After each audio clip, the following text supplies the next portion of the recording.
I remember being here. There's also a video on that. There was the Love Parade, the Love Fest. A couple of years I've been here, and the whole area here was cut off, and people were dancing in the street. It was really, really amazing. Really amazing. Totally the San Francisco vibes, the San Francisco spirit, which I really learned to love and really embrace so much. Actually, ever since I was a kid, I watched about the flower power and the hippies, and I really fell in love with this movement. But I always felt something was missing, something practical was missing. Because it was just these people were very loving amongst each other and like make, flowers in their hair and have really that beautiful spirit, that attitude of love, make love, not war. While in reality, again, there was war and there was corruption and there was Vietnam and Watergate, and they were...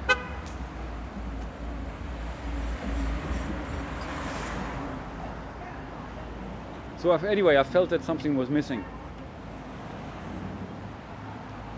And out of this, eventually, I came up with this concept, realized to actualize, which is actually the missing link.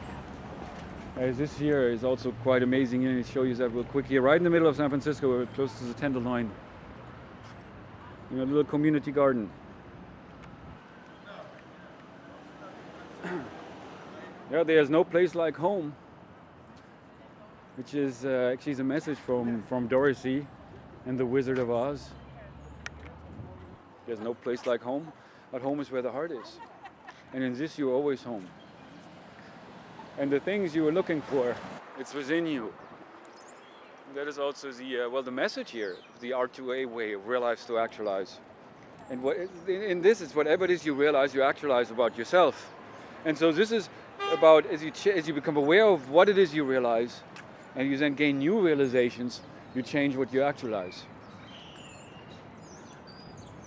And it's also a shift in paradigm from, instead of trying to change things that don't suit you or things you don't like or want in your life, be it other people or circumstances, and fight against that, which is again the old paradigm.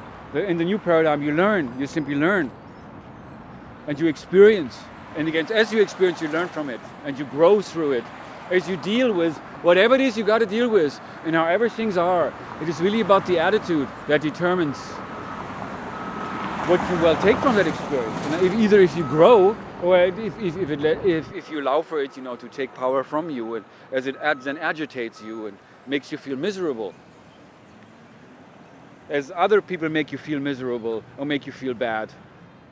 And so it's really also important to ask yourself why that is.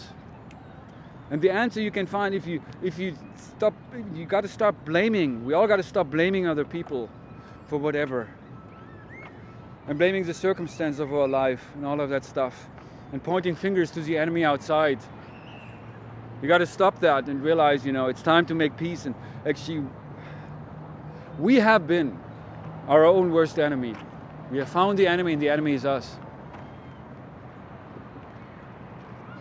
Yeah, if you look at government here, against City Hall in San Francisco, right across from that, you see, and I don't know how too many people actually pay attention to that. It's really what is staring you always. If you really look, you look at other people and whatever happening in your life, it's staring you in the face, and that's the truth. And that is not about subjective interpretation of truth, whatever works for me and what I've come to believe, and then I attach myself to, or that's where my identity comes from, and that is my truth. The truth here is about how and that we are all connected, and that we all basically want the same thing, but that we have been divided. Throughout the ages we have been divided. We have been fighting against each other and killing each other in the name of God, in the name of you are the enemy. That's what government tells us. And we do that. We basically follow that. We follow our popular culture there, and we see it everywhere. In the media, we see it on TV, the newspapers. We hear it from our parents, from our teachers, everywhere. Because that's part of the consciousness, the mass consciousness. The consciousness we all have been part of. And that is the consciousness that has predominated or controlled this planet ever since the beginning of time. Ever since we ate from the tree that opened our eyes. It was the beginning of human history, where we already began to fight each other and kill each other. There was already injustice. And that separation about us versus them. And those who control, try to control or be in control of the masses, and of course they benefit from it. Let's just be real here. It's the harsh reality. It's not, well, it's actually not always easy. It's the uncomfortable truth, but it's the truth about this world, you know, and how we exist in this world, and what drives us, and what motivates us, and who we have become. What happened to our nature, again, which is symbolized by this tree, this beautiful tree that looks like a dancer.